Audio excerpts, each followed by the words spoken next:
आपल्या राज्याचे दैवत छत्रपती शिवाजी महाराज, विश्वेश्वरजी, महात्मा ज्योतिबा फुले, डॉक्टर बाबासाहेब आंबेडकर, अण्णाभाऊ साठे या ठिकाणी उपस्थित असलेले सर्वप्रथम मी या ठिकाणी या सगळ्या महामानवांना कोटी कोटी अभिवादन करतो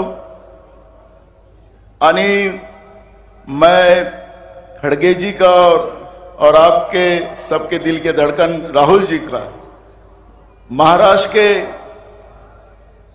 शाहू फुले आंबेडकर विचारधारा के महाराष्ट्र के पुरोगामी महाराष्ट्र में उनका मैं तहे दिल से यहां पर स्वागत करता हूं। खड़गे जी एक मजदूर के बेटे हैं और मजदूर का बेटा ब्लॉक अध्यक्ष, विरोधी पक्ष नेता विधानसभा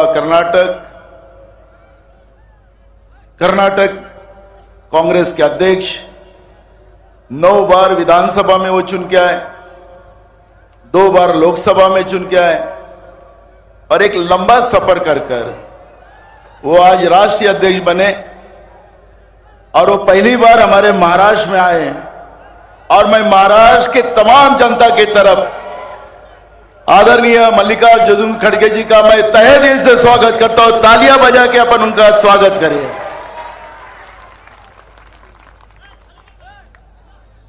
त्याचप्रमाणे आपल्या देशाच्या संविधानासाठी, या देशाच्या तिरंग्यासाठी ज्याने जे कधी घडू शकत नव्हतं ते घडवण्याचा प्रयत्न केला।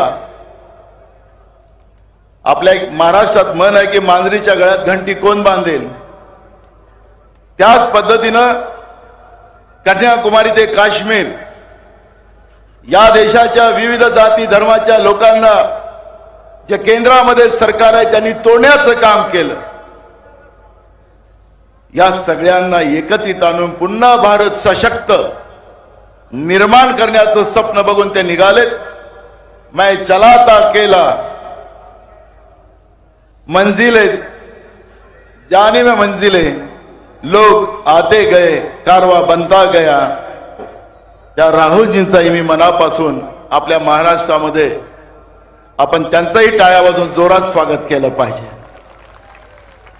या कार्यक्रमाला उपस्थित झालेले आपल्या काँग्रेस पक्षाचे प्रभारी एच.के. पाटील साहेब, आमचे सगळ्यांचे नेते माजी मुख्यमंत्री अशोक चव्हाण साहेब, विधिमंडळाचे काँग्रेसचे नेते बाळासाहेब थोरात, या कार्यक्रमाला उपस्थित झालेले महाराष्ट्र मध्य प्रदेशचे माजी मुख्यमंत्री आणि आमचे मार्गदर्शन दिग्विजय सिंह, आदरणीय जयराम रमेश जी, केंद्रीय माजी मंत्री, आपल्या सगळ्यांचे आवडते आणि आपल्या राज्याचे खासदार इम्रानभाई प्रतापगडी, या कार्यक्रमाला उपस्थित झालेले राष्ट्रवादीचे प्रदेशचे अध्यक्ष आमचे स्नेही जयंत पाटील, आमच्या ताई सुप्रिया ताई, या कार्यक्रमाला मंच फार मोठा आहे, आदरणीय मंच, उपस्थित लाखोच्या संख्येमध्ये उपस्थित झालेले माझ्या माता बहिणी, आमचे सगळे वडीलधारी मंडळी, युवक मित्रांनी, बालगोपाल आणि खऱ्या अर्थानं आमच्यावर प्रेम करणारे आमचे पत्रकार बांधव, काय असले तुम्ही यार, हसायला नाही पाहिजे। आणि विशेष करून राहुल जी के साथ कन्याकुमारी से कश्मीर जो भारत यात्री जो चल रहे हैं, उसमें आपने देखा होगा कि सबसे ज्यादा हमारी बहनें हैं, हमारी बच्चियां हैं, उनका बेटी हूं मैं लड़ सकती हूं, ये मंच पे आपको देखने मिलेगा। ये सभी मैं भारत यात्री का भी तहे दिल से महाराष्ट्र में स्वागत करता हूं। खरं तर मी गेले 3 दिवस राहुलजींच्या बरोबर या यात्रेमध्ये फिरतो आहे, जातो आहे, चालतो आहे।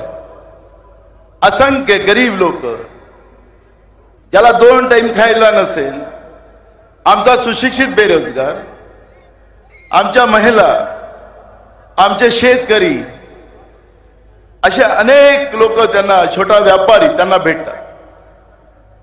आणि त्याच्यामध्ये मी एक गोष्ट पाहिली की ज्या लोकांनी खोटं बोलून 2014 मध्ये देशामध्ये सत्तेत आले, या देशाच्या संविधानिक व्यवस्था तर तोडल्याच, पण गेल्या 8 वर्षामध्ये या देशाला भूक, भय, भ्रष्टाचार याच्याशिवाय आपल्या देशाला काहीच दिलं नाही.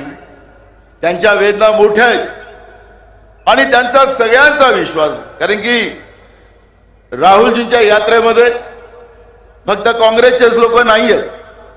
आणि राहुलजींनी सुरुवातीलाच सांगितलं कि मेरी इस पदयात्रा जो है, ये पदयात्रा राजकीय नहीं है, ये देश को जोड़ने वाली यात्रा है, देश की संविधान को जोड़ने वाली यात्रा है.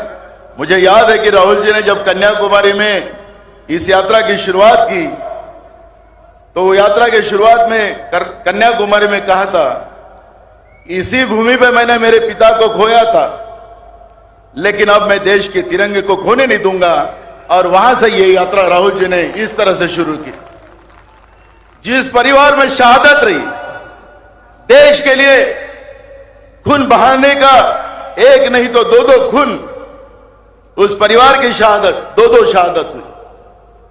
और देश के लिए लड़ने वाला गांधी परिवार, वो महात्मा गांधी हो या राहुल गांधी हो, आज मुझे तो, मैं राहुल जी, मैंने कई बार कहा, जब हम हमारे महाराष्ट्र में ये सब तैयारियां कर रहे थे, मैं कई शहरों में गया, मैंने कहा कि राहुल जी ने, जैसे महात्मा गांधी जी ने उस समय में लोगों को दांडी यात्रा हो या अंग्रेज के विरोध में लड़ने की जो ताकत दी थी, आज भी 85-90 साल के लोग जो महात्मा गांधी जी के साथ बचपन में, जो महात्मा जी के साथ थे, वो आज भी शरीर से सदृढ़ है, मजबूत है. आज भी कोई बीमारियां उनको नहीं है, आज भी एकदम, ना बीपी है ना शुगर है. मैं यही कहता था कि उस समय के जनरेशन को महात्मा गांधी जी ने वो संदेश दिया था और उस तरह से लोग चले.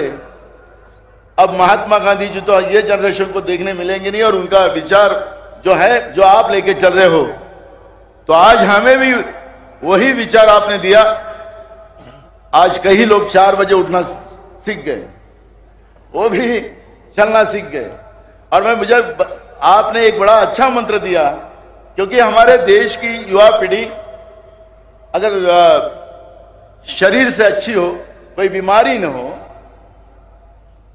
तो समृद्ध भारत बनाने में और सशक्त भारत बनाने में हमें कोई तकलीफ नहीं होगी. और जो आपने रास्ता हमारे नए जनरेशन को दिया, इसलिए आपको सैल्यूट, आपको सलाम.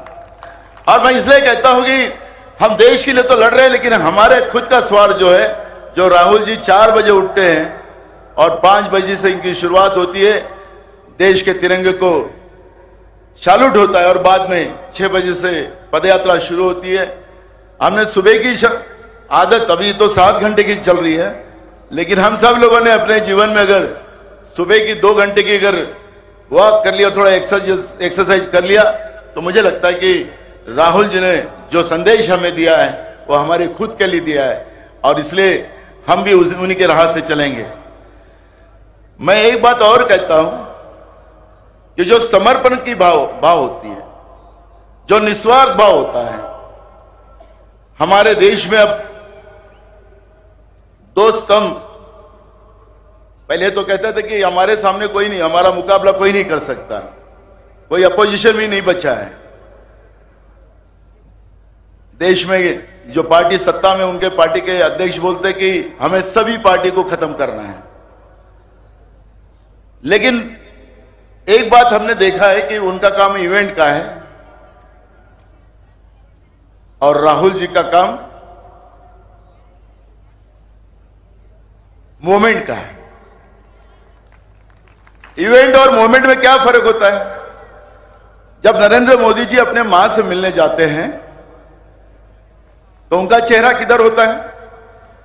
उनका चेहरा किसके तरफ होता है? कैमरे के तरफ. और आप सब लोगों को याद होगा कि कर्नाटक में राहुल जी की यात्रा में सम्मिलित होने के लिए हमारी नेता सोनिया जी गांधी गई थी। और सोनिया जी गांधी जब चल रही थी तो उनके पैर के जूते की लेस छूटी, तो राहुल जी जब बांध रहे थे तो राहुल जी का चेहरा किधर था? किधर था चेहरा? मां के पैरों के तरफ था। ये मोमेंट है, ये मोमेंट है, और वो कैमरे की तरफ देखने वाली इवेंट है। और जो प्रामाणिकता जो है, समर्पण की भाव, वो उसमें दर्शाता है। और इसलिए मैं यहां पे ज्यादा नहीं, क्योंकि हमें खड़गे जी का भी भाषण सुनना है, हमारे नेता राहुल जी का भाषण सुनना है, मैं यहां पे नहीं। आपल्यासोबत अनेकदा बोलण्याची संधी येईल। आज गरिबी, बेरोजगारी, शेतकऱ्यांचे प्रश्न, छोट्या व्यापाऱ्यांचे प्रश्न, हे सगळे प्रश्न घेऊन आपण सगळेजण लढू। आपण जसं राहुलजी म्हणतात, डरो मत, याचा अर्थ की तुम्ही घाबरू नका, आपला उद्याचा तुमचा दिवस आहे। कोणीही आत्महत्या करू नका। आज मोठ्या प्रमाणात महाराष्ट्रात शेतकरी आत्महत्या करताय, कोणीही आत्महत्या करू नका, एवढीच विनंती या निमित्तानं मी आपल्याला सगळ्यांना करतोय। आणि पुन्हा आदरणीय मल्लिकार्जुनजी खरगे आणि आदरणीय राहुल जी गांधींचं स्वागत करून माझे 2 शब्द पूर्ण करतो। धन्यवाद।